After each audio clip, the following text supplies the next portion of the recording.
আমাদের রাস্তাঘাটে চলতে আসলে অনেক হয়রানির শিকার হতে হয়। তো আশা রাখি আমাদের এরকম আর কোনো কিছু হবে না। আপনারা প্রাইভেট গাড়ি নিয়ে রাস্তায় নামতে পারেন না, এতই যদি সমস্যা হয় আপনাদের, এই কথাটাও আমাদের আর শুনতে হবে না।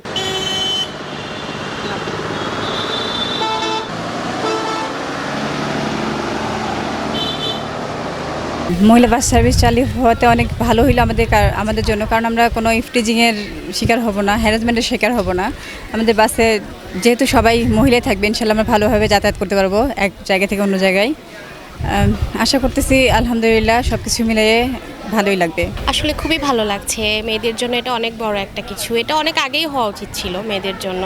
আমাদের রাস্তাঘাটে চলতে আসলে অনেক হয়রানির শিকার হতে হয়। তো আশা রাখি আমাদের এরকম আর কোনো কিছু হবে না। প্রধানমন্ত্রী আমাদের জন্য যে বাস সার্ভিস চালু করছে, এজন্য আমরা অনেক খুশি। কারণ আমরা মেয়েরা অনেক সময় লোকাল বাসে উঠতে গেলে দেখা যাচ্ছে যে অনেক সময় ছেলেদের হ্যারাসমেন্টের শিকার হতে হয়, সিএনজিতে হ্যারাসমেন্টের শিকার হতে হয়। তো সেক্ষেত্রে দেখা যাচ্ছে যে আমাদের ওই হ্যারাসমেন্ট আর হতে হবে না। আর বিশেষ করে আমরা যখন প্রতিবাদ করতে যাই, তখন আমাদের আরেকটা কথা শুনতে হয় যে আপনারা প্রাইভেট গাড়ি নিয়ে রাস্তায় নামতে পারেন না, এতই যদি সমস্যা হয় আপনাদের, এই কথাটাও আমাদের আর শুনতে হবে না। খুশির একটা খবর যে মহিলাদের জন্য মহিলা বাস সার্ভিস চালক। এখানে আমি চালক হিসেবে দায়িত্বে আছি। এখানে বাসে মহিলা চালক, মহিলা হেল্পার এবং মহিলা কন্ট্রাক্টর থাকবে, যাত্রীও সব মহিলাই হবে। পেশায় অনেকেই এই বিআরটিসির সাথে যুক্ত আছে। আমার হাজব্যান্ডও বিআরটিসিতে জব করে, আমি বিআরটিসিতে আছি।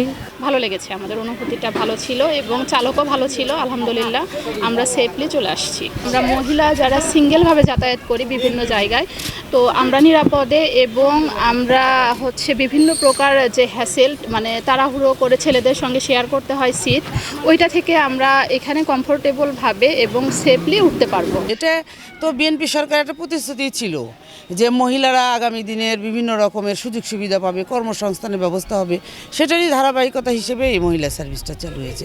ধন্যবাদ জানাচ্ছি বিএনপি সরকারকে, ধন্যবাদ জানাচ্ছি মাননীয় প্রধানমন্ত্রীকে। নেগেটিভ টর্নের শিকার হয়, অনেক সময় রাত্রেবেলা নারীরা একা নিরাপদে গাড়িতে আসতে পারে না। বিভিন্ন সময়ে বিভিন্ন যেমন পাবলিক বাস আছে, তারা পাবলিক বাসে চালক ড্রাইভার এরা মন মানসিকতা বিভিন্ন রকমের হয়ে থাকে। তো আমরা নারীরা, যেহেতু আমরা নারীরাই কন্ডাক্টর, নারীরাই হেল্পার, নারীরাই চালক, রাত 12টা 1টা 2টা যে কোনো সময়ে আমরা সার্ভিস দিতে পারবো। এতে নারীরা সেফ জার্নি পাবে, নারীদেরকে হয়রানি, পুরুষ নির্যাতিত এগুলো হতে হবে না, নারীরা সেফ থাকবে, নিরাপদ থাকবে।